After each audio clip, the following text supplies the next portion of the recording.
Web series में, सीरियलों में, movies में ना भाभी को गलत पोर्ट्रे किया जाता है। भाभी है तो हंसी मजाक आता है, उसमें गंदा वर्णन आता है ना, एक रिस्पेक्ट का लहजा नहीं होता। सर मैं आपको एक छोटा उदाहरण दूंगा, हमारे संस्कृति में भाभी को कैसे पोर्ट्रे किया जाता था।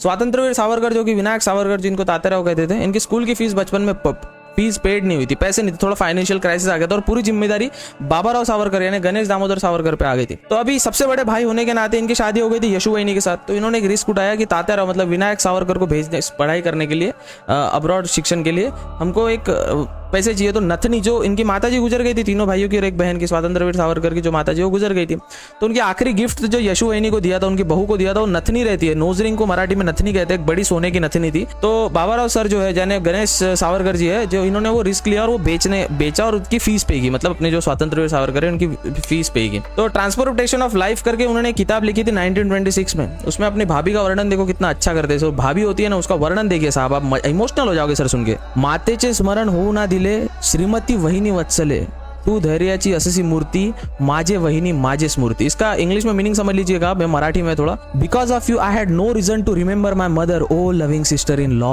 You are a symbol of bravery, my sister in law my inspiration. ये इन्होंने लिखा था transportation of my life in 1926 में, एक बुक लिखी थी। उसमें अपनी वहिनी का भी बहुत बड़ा इंपॉर्टेंट रोल था और मेरी दूसरी माता की तरह था कि मेरी जो माँ गुजर गई उनकी कभी याद आने नहीं दी। ये होता है सेठ वहिनी का वर्णन। और आजकल मूवी में कुछ भी बता रहे भाई।